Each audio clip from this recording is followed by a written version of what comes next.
Welcome to curious code. व्हिडिओला like करा आणि चॅनलला सबस्क्राईब करा असेच व्हिडिओज बघत राहण्यासाठी.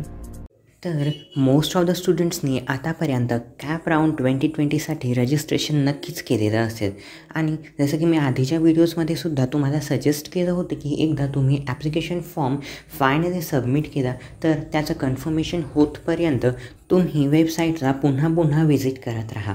एकदा तुमचा ॲप्लिकेशन फॉर्म कन्फर्म झाला किंवा त्यामध्ये काही एरर आली तर त्याचा मेसेज तुम्हाला येतोच.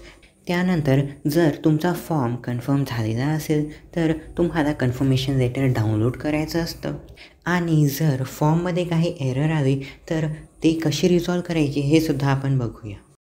जर तुमच्या फॉर्ममध्ये काही एरर आली तर तसा मॅसेज तुम्हाला येतोच आणि यामुळे घाबरून जाण्याचं काहीही कारण नाही, कारण 16 तारखेपर्यंत आपल्याला शक्य होईल तेवढ्यांदा आपल्या फॉर्ममध्ये एरर रिझॉल्व करण्याची संधी आहे. तर एरर रिझॉल्व करण्यासाठी आपल्याला सर्वात आधी आपल्या अकाउंटमध्ये लॉग इन करायचं आहे.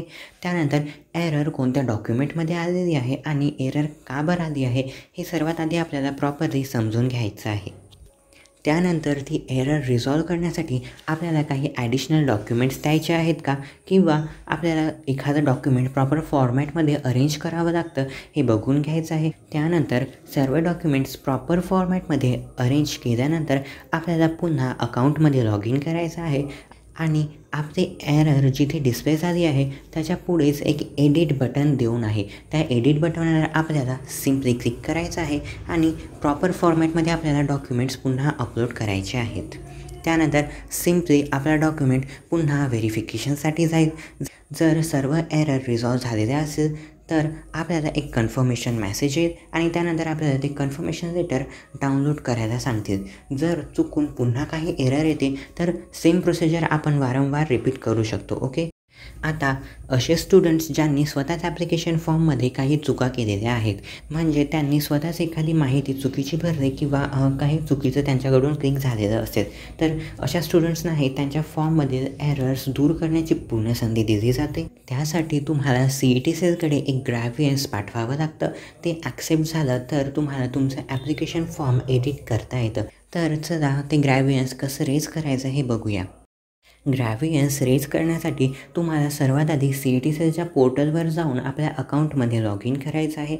त्यानंतर तुम्हाला रेज ग्रॅव्हियन्स ऑप्शनवर क्लिक करायचं आहे. यानंतर सिम्पली तुम्हाला ग्रॅव्हियन्स टाईप सिलेक्ट करायचं आहे. तर इथे कोणते कोणते ऑप्शन्स आहेत हे मी तुम्हाला वाचून दाखवतो. तर इथे तुम्ही birth certificate, domicile certificate, living certificate, candidates full name, candidate type, caste certificate, CET score card, category, CET percentile, caste validity certificate, caste validity certificate receipt, या सर्वांसाठी तुम्ही ग्रॅव्हियन्स रेज करू शकता. यानंतर तुम्हाला सिम्पली तुमच्या ग्रॅव्हियन्सला सपोर्ट करणारं एक डॉक्युमेंट अपलोड करायचं आहे. त्यानंतर सिम्पली तुम्हाला खाली थोडं डिस्क्राईब करायचं आहे की तुमच्याकडून काय एरर झालेली आहे आणि तुम्हाला ती रिझॉल्व करायची आहे. त्यानंतर तुम्ही CET सेलच्या पोर्टलवर सिम्पली तुमच्या ग्रॅव्हियन्सचं स्टेटस काय आहे हे चेक करू शकता आणि ते ॲक्सेप्ट झालं की नाही याचा तुम्हाला CET सेलकडून मेसेजसुद्धा येईल. एकदा ते ॲक्सेप्ट झालं की त्यानंतर सिम्पली तुम्हाला अकाउंटमध्ये लॉग इन करायचं आहे आणि तिथे your application form is available to एडिटचा ऑप्शन तुम्हाला मिळेल.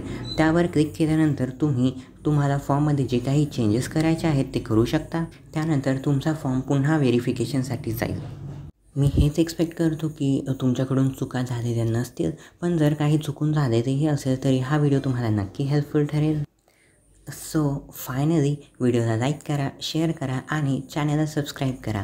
Thanks for watching.